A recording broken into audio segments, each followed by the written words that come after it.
बिल्कुल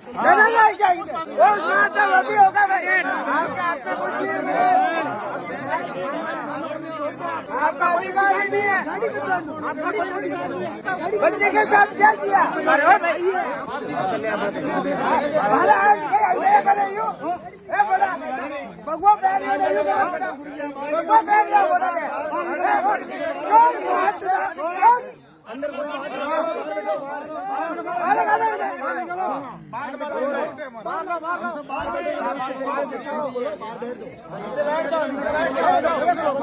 दोस्तों मैं जोधपुर के अंदर हूँ, आरती नगर के अंदर प्रेम बाईसा की डेड बॉडी यहाँ पर लाई गई है और उसके बाद में पिता जो है वो पोस्टमार्टम के पक्ष में नहीं है। इस प्रकार की हमें सूचना मिली तो हम यहाँ पे आए और यहाँ पे जो मौजूद लोग हैं उनसे जानने का प्रयास कर रहे हैं कि क्या वजह है कि पोस्टमार्टम हो नहीं रहा है या पिता कराना नहीं चाह रहे हैं या यहाँ की जनता क्या चाह रही है, वो सारी चीजें जानने का प्रयास करते हैं। आखिर क्या वजह है कि एकदम अचानक एक यंग साध्वी इस प्रकार अपने जीवन जो है वो छोड़ के चली गई और अब जो है पोस्टमार्टम करवाने के ऊपर जो है क्यों अड़चने पैदा हो रही। आइए लोगों से जानते हैं और क्या कहते हैं लोग और क्या है लोगों का संदेह, वो जानने का प्रयास करते हैं। 5 घंटे हाँ, क्या मैटर हुआ? हम पिछले 4-5 घंटे से खड़े थे। जब हमने ये घटना सुनी तो हम ये खड़े थे, हम यहाँ सब आए, देखा हमने तो यहाँ पे जो ये साध्वी जी के पिताजी अपनी मनमर्जी कर रहे थे। बार बार पता नहीं किन किन को फोन लगा रहे थे, पुलिस प्रशासन वालों को रोक रहे थे और हम पूरी कॉलोनी वालों को धमका रहे थे। हमारी यही मांग थी कि पोस्टमार्टम हो। क्या वो पोस्टमार्टम पक्ष में नहीं थे? नहीं, पहले तो उन्होंने बिल्कुल मना किया, फिर बोला कि सुबह 10 बजे यहाँ से बोर्ड लेके 6 बजे लेके जाएंगे, 4 बजे। वो बार बार अलग अलग बातें कर रहे थे। फिर पूरी इस 4 दीवारी के और आरती नगर परिसर में रहने वाले सभी परिवारजनों ने निवेदन किया कि आप सब ऐसे मत करो, बॉडी को महात्मा गांधी हॉस्पिटल में जहाँ भी प्रशासन लेके जा रहा है, प्रशासन का जो भी प्रोटोकॉल जो सिस्टम होता है उस सिस्टम से काम करने दो। हमारी भी यही न्याय की अपेक्षा है कि साध्वी जी को वास्तविकता में न्याय मिले। न्याय की हमारी उम्मीद है। हम भगवे के पीछे और साध्वी जी के पीछे यहाँ आए। वो एक समाज में रहने वाली एक बेटी थी, बेटी के साथ साथ वो भगवादारी थी।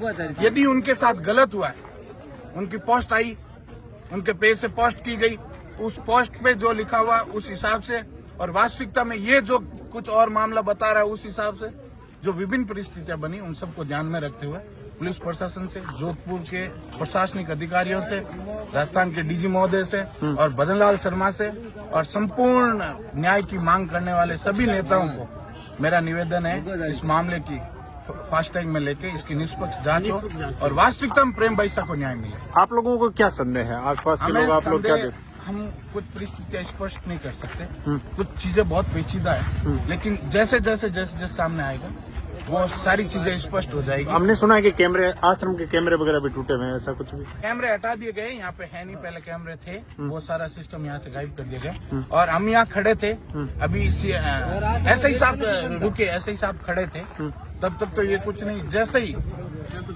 छवि शर्मा जी जो महोदय अभी पधारे हैं, एसीपी महोदय या एडिशनल एसपी जो भी महोदय पधारे, उन मैडम की गाड़ी देखते ही, पुलिस प्रशासन का महकमा देखते ही उसने अपने आदमी को इशारा किया, वो अंदर बैठा और गाड़ी लेके भागने की कोशिश की। हम सब सामने खड़े रहे, गाड़ी को रुकवाया और पता नहीं उसने अपने अपने फोन से किन किन को फोन मिलाने की कोशिश की और मामले को पूरा का पूरा राजनीतिक तरीके से देखा जाए या किसी भी तरीके से देखा जाए, उसका वास्तविकता हमारी जो न्याय की मांग है उसका गला घोटने की कोशिश की गई, मामले को दबाने की कोशिश की गई। हमारी प्रशासन से और जो न्याय की मूर्तियां उनसे हमारा निवेदन है, वास्तविकता में निष्पक्ष जांच हो। हम इस जांच के और न्याय के इंतजार में बैठे।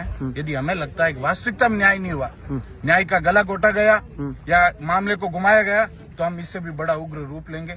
आज मेरी सोसाइटी के हजारों जने हमारे साथ खड़े हैं। हमारी वास्तविकता, हम किसी को आपके माध्यम से हम साथ में खड़े। अगर कॉलोनी की तरफ से हम कोई भी होगा तो हम साथ में। और एक पोस्ट भी लगी थी जो डेथ होने के बाद में उन्होंने पुष्टि की है कि जो भक्ति रूप का था ना, उसके हिसाब से वो पोस्ट कब हुई थी? आप लोग वो पोस्ट कब हुई? डेथ होने के बाद 9:15 बजे के अप्रोक्स वो पोस्ट हुई और 5 बजे के आसपास डेथ हो गई उनकी 5 बजे। और एक भोमाराम जी नाम का इनका ही कोई लड़का है जो ऑडियो हॉस्पिटल से गाड़ी लेके आया, उसने ये चीज स्वीकार की कि पोस्ट मैंने खुद ने की साध्वी जी के आईडी से और बाप जी के कहने से मैंने ये पोस्ट की है। गाड़ी वहाँ से मैं लेके आया, उसने अभी बताया हमें कि पोस्ट मैंने खुद ने की। बोमाराम नाम का पतला से एक लड़का जो हॉस्पिटल से गाड़ी लेकर आया, वो खुद जिम्मेवारी लेता। पोस्ट मैंने खुद ने की, बापची के कहने से की, और बापची ने जो मटेरियल बताया वो मैंने डाला। उसमें ये लिखा गया है कि मैंने जीवन भर हिंदू और धार्मिकता और भगवे की एक अग्नि परीक्षा का भी लिखा गया, मैंने अग्नि पोस्ट पढ़ा। परीक्षा को लेके जो कुछ महीने पहले कुछ विवादित मामले को लेके जो बात हुई थी, उसको लेके उन्होंने अग्नि परीक्षा वाले जो मैटर था उसको भी मेंशन किया। और लास्ट में लिखा है न्याय की अपेक्षा। इससे मामला पूरा का पूरा इस तरीके से जाता है कि इस मामले को डाइवर्ट किया जा रहा है, इस मामले को एक अलग रूप दिया जा रहा है। आप लोग मानते हो कि ये मौत नहीं हो, कुछ और कारण हो? That is not possible. ये नेचुरल डेथ किसी भी सिचुएशन में नहीं हो सकती, हमारा संदेह है।